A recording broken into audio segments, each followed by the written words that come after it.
the prince of the air. Ephesians chapter 2, verses 1 to 3. And you Gentiles too were once dead in trespasses and sins, in which you at one time walked according to the age of this order of things, according to the prince of the power of the air, the spirit of falsehood that is now working in the sons of disobedience, among whom also we all at one time conducted ourselves in harmony with the desires of our flesh, doing the things willed by the flesh and the thoughts, and were by nature children of wrath, just as the others.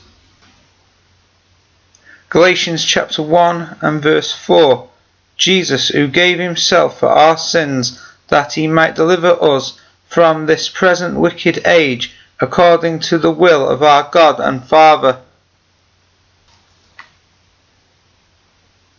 The spirit of disobedience which dwells in the world is personified, wherein in time past ye walked according to the age of this world, according to the prince of the power of the air, the spirit that now works in the children of disobedience, among whom also we all at one time conducted ourselves in harmony with the desires of our flesh, doing the things willed by the flesh and of the mind.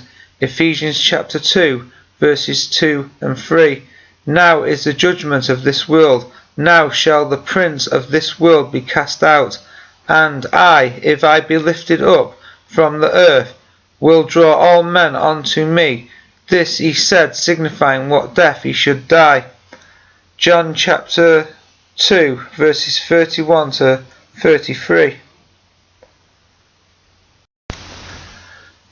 To walk, being dead in trespass and sins, is to live according to the age of this world. So says the apostle in Ephesians chapter 2, verses 1 to 2.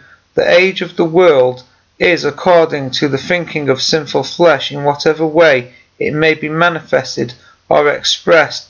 If a man embrace one of the religions of the kingdom of men, he is still dead in trespass and sins, and walks according to the age of the world.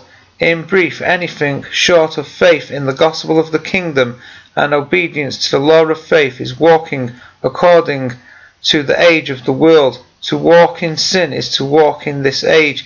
Hence the apostle terms walking according to the age of the world, walking according to the prince of the power of the air, which he explains as the spirit now working in the children of disobedience. The power of the air, or aerial power, is the political power of the world, which is energized and infused by the spirit of disobedience, which is sin in the flesh, and styled above the prince of the power of the air.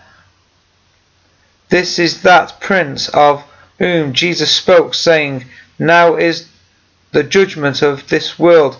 Now shall the prince of this world be cast out. John chapter 12 and verse 31. That is judged. John chapter 16 and verse 11. The key to this is suggested in what follows. And I, if I be lifted up from the earth, will draw all unto me. This he said, signifying what death he should die. It should be noted that the words Satan and devil and demons do not occur here. Walking or living according to the prince of the power of the air is defined in verse 3 as living according to the lusts of our fleshly mind. The lusts of our flesh come from within us. See Mark chapter 7 and verses 21 to 23. James chapter 1 and verse 14. Not from anything outside of us. So the lusts of our flesh come from within us, not from anything outside of us. The power of the air is clearly a figurative expression. The prince probably also of sin in the flesh. The prince is the spirit that now works in the children of disobedience. The spirit figuratively refers to an attitude of mind. See Deuteronomy chapter 2 and verse 30, Proverbs chapter 25 and verse 28, and many other passages in the scriptures like 2 Corinthians chapter 2 and verse 13, Ephesians chapter 4 and verse 23, Mark chapter 14 and verse 38, Luke chapter 2 and verse 40.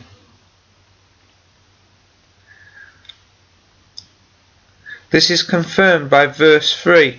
Such people's lives are controlled by fulfilling the lusts of our flesh which come from our heart. James chapter 1 and verse 14. Fulfilling the desires of the flesh and of the mind.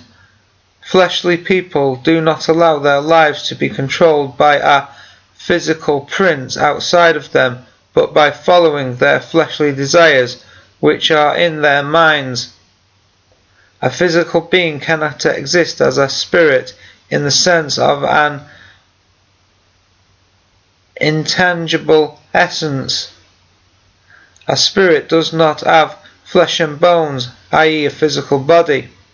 Therefore, because the prince is a spirit, this must be a figurative expression, not a physical being. The spirit or attitude of mind is a figurative prince, as sin is a figurative paymaster. This passage on verse 11 speaks of their former Gentile lives. Compare this with 1 Peter chapter 4 and verse 3, which speaks of life before conversion as, in time past we followed the will of the Gentiles, we walked in lust. Their own flesh was their prince, thus walking according to the prince of the air. Verse 2 is parallel with walking in the flesh. Verse 11. The world is full of wickedness, because by nature we all have a fleshly mind or spirit. 1 John chapter 5 verse 19. The children of disobedience show this by their lives, fulfilling the desires of the flesh and of the mind. Thus the prince of the power of the air is our evil fleshly mind, the real devil, sin in the flesh.